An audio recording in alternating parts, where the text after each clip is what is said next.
Pa Elton's story and ministry somehow would overshadow his daughter's story, ministry, and impact. That means more people would easily relate with his ministry than hers because his had more visible things. He raised men we know. Dr. Adeboye, Pastor Adeboye, Brother Adeboye. But that is one example of many. I know there was from Boko, Okene, he was one, but they would come and visit my father. Mama Ruth was, however, in the bush, as she often likes to put it. Yet, there are some things about the Ruth Elton story that we must not allow to go unnoticed.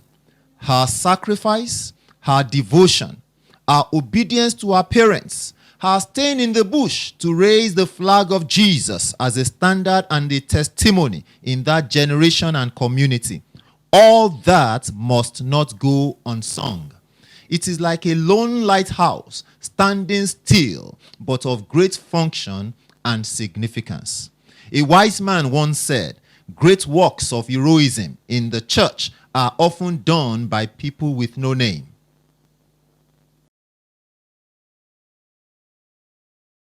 Ma Elton has been a wonderful worker in the church. She followed in the footsteps of her dad and her mom. She became a missionary. And initially, when her parents came to Nigeria, she was just a little girl. She was about 3 years old. So they homeschooled her here. But when she got to, I think, her early teens, they sent her to England, for school. So she went to school and everything. But she came back and joined the ministry. And then she began to do a lot of mission work among the Igala and the Ibira people, so which was quite separate from what her daddy was doing. So she was really a great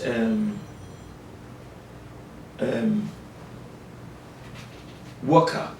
She pioneered a lot of work in Ibira land as well as in Igala land, and set up churches in Okene and places like that. Of course, her father was there in the background, but this was work she did independently, and she did a lot of contribution. And through her, a lot of missionaries, like Tokumo Salami and others, who felt the call of God to go to the mission field in that area, she was a great encouragement to them, and John Ladiga too.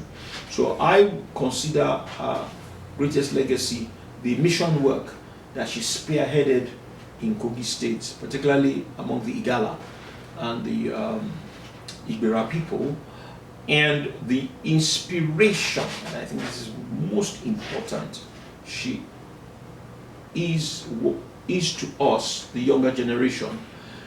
Ma Elton is a life laid down. She could easily have left her parents and gone back to England, to marry or go and do a church in America or in England. Easily. She was a nice, attractive young woman, so she could easily. But she chose to do what she believed God told her to, and it was a big sacrifice. Yes, there are lessons that should be learned.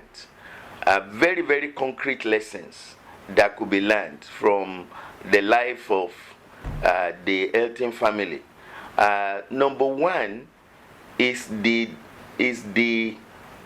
decision, to come and kind of use the word sell themselves totally, wholeheartedly, without reserve to the gospel. Number two is the fact that they were not thinking about family, they were not thinking about property, they were not thinking about inheritance, they were not thinking about such issues. They were just totally abandoned to do the will of God. Now that is a great lesson, because people today, I doubt the level with which they are committed to doing the will of God. And so for them, for the Elton family, it was a totality of commitment. I think thirdly, a lesson that we could learn is, I believe they believe that if the people we are sent to, like the galas, like the project of the CAC and the whole gamut, the whole thing that they've been involved with over these years, if these people do not hear the gospel, where will they go? And I have remarked severally that a lot of believers have become functional universalists. They are not theologically universalists, but they are functionally universalists. In other words, at the end of everything, everybody will be okay. Everybody will be okay. In other words, whether they hear the gospel or not, everybody will still be okay. But the gospel didn't say that. Why would Jesus then die on the cross? Why would he say we should go into all the world and preach the gospel if everybody will be okay without the message of Jesus? So you find that these are contradictions today that we see, that this family illustrates very clearly, that if they do not come, then those people are not likely to hear the gospel. So those lessons are so powerful for our generation, and I would desire that if we have so many such models to arise again, to arise again from our midst, people who are totally sold out, who are not, I don't want to use a bad word, but it's there, that people are just for themselves, for myself, and nobody else, So I believe that they are examples of selflessness. They are example and a model of people who have taken Jesus to be everything. Well, I think she's like Christ. God had only one son, and he gave that son for the salvation of mankind. But Elton had only one daughter, one child. And that child, now Auntie Ruth, or my Ruth, was willing to be a sacrifice for the advancements of the kingdom of God in Nigeria. Because as a British citizen, she had all the privileges that she could have clung to. I mean, she could have told the parents, to say, okay, you are the ones that were called. Let me go and pursue my own life. But she was willing to stay with them here, and she went through everything. And then it's not only that she was just following her parents. She understood God's calling upon her life, and she totally yielded to it.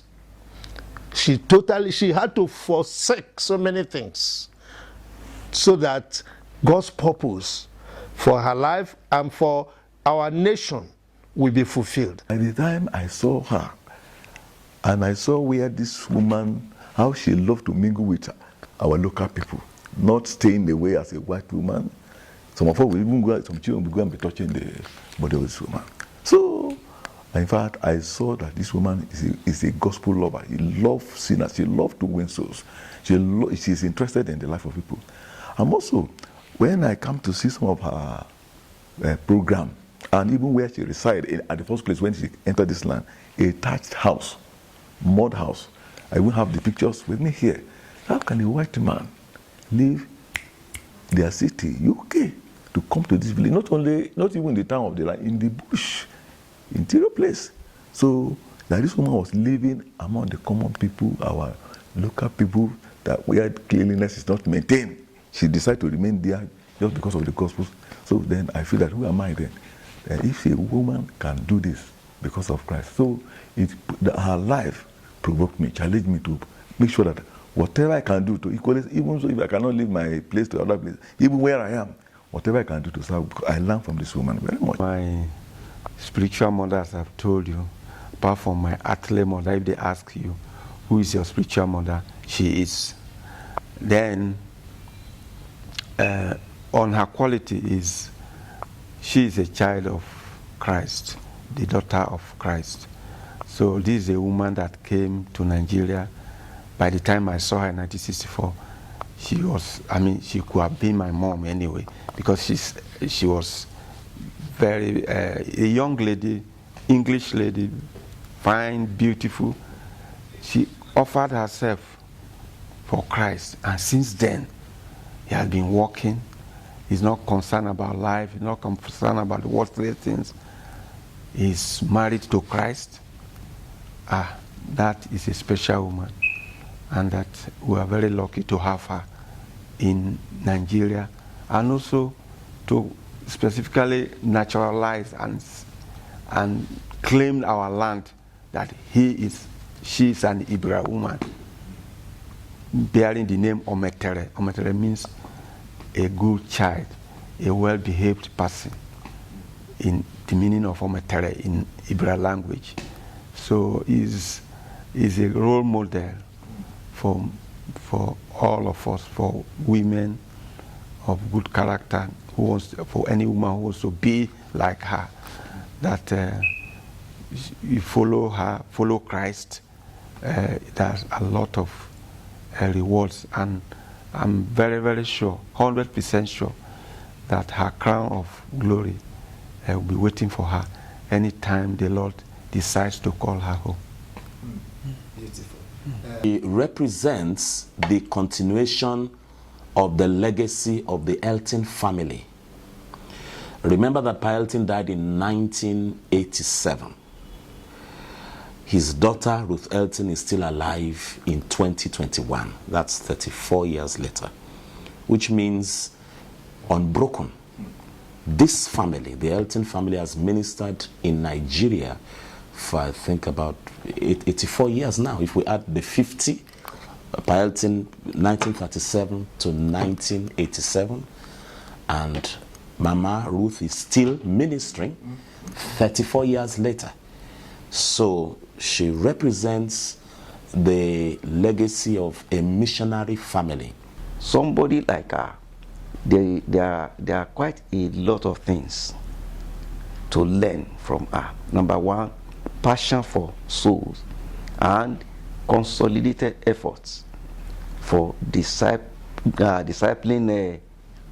other people, not necessarily with a view to planting a church and becoming the GO or whatever, but she was ready to disciple people, notwithstanding even difference in language.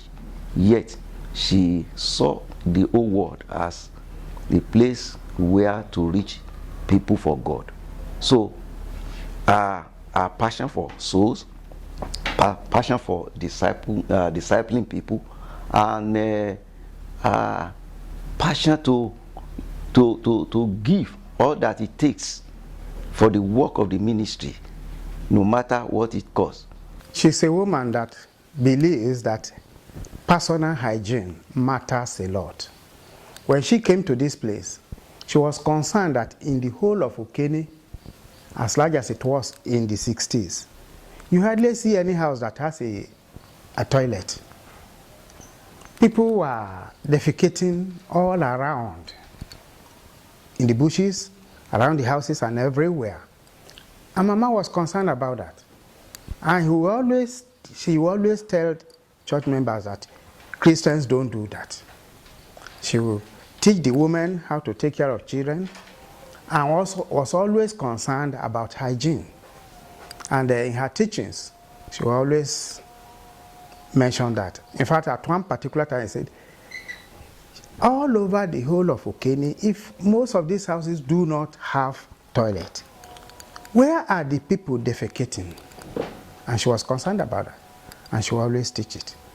And I bought into that. That since then, I was always concerned about personal hygiene. And it worked. Since then, I discovered many of the church members in those days, even the fairly grown-up ones, were always concerned about hygiene too. The women in Ibira, she's second to none. If not in the whole world. Because this is a woman who's supposed to marry.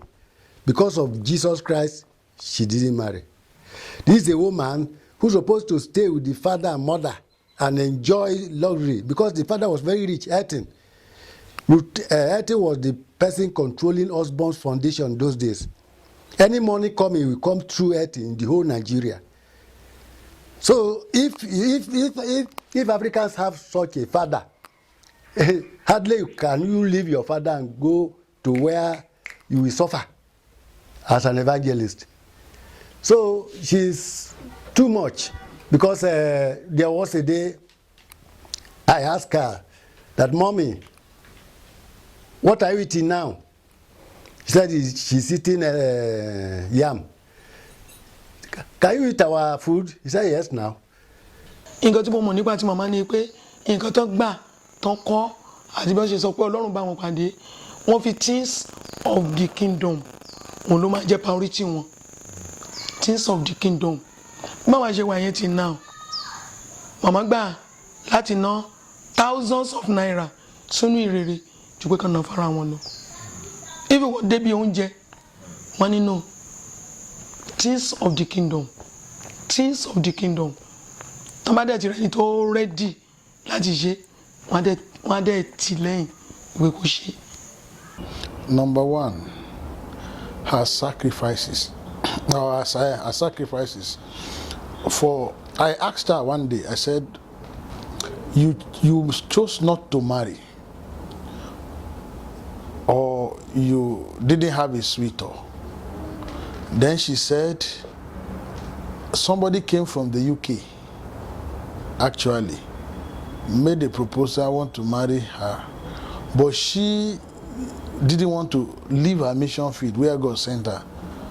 So she told the man in question who wanted to marry her and take her back to the UK that she would prefer not to marry than to go with him to the UK.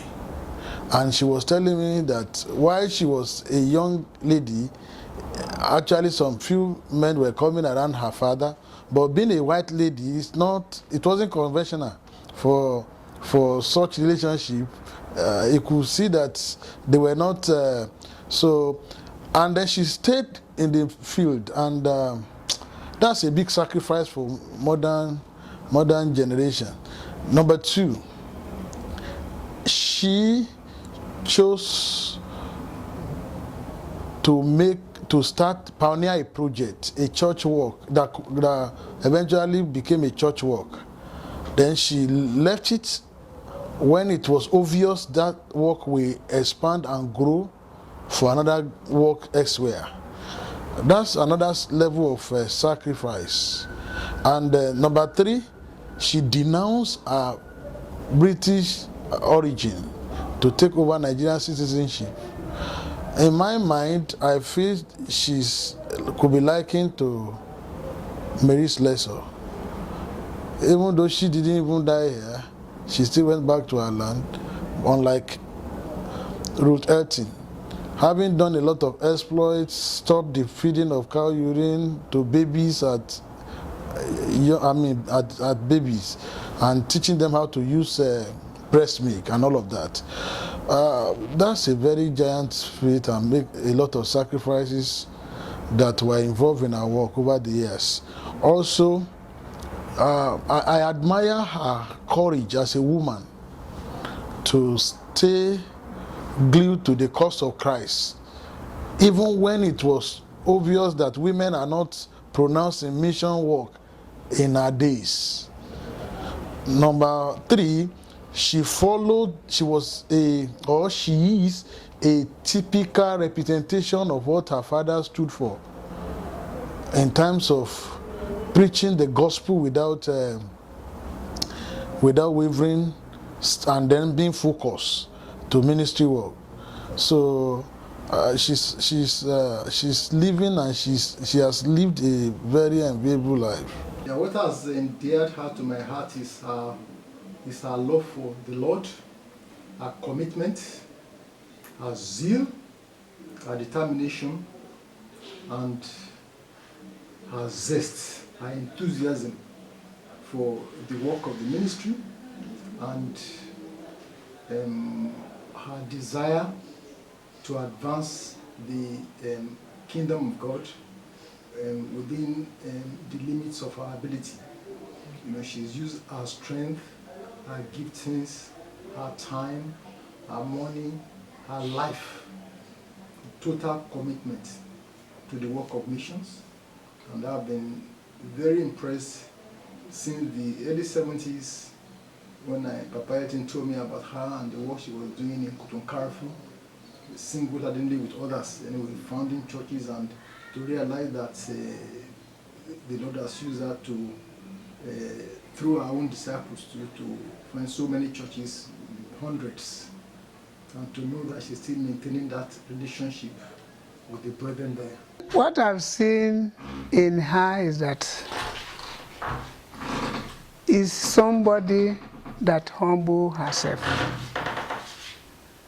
He doesn't raise an ego wherever she is.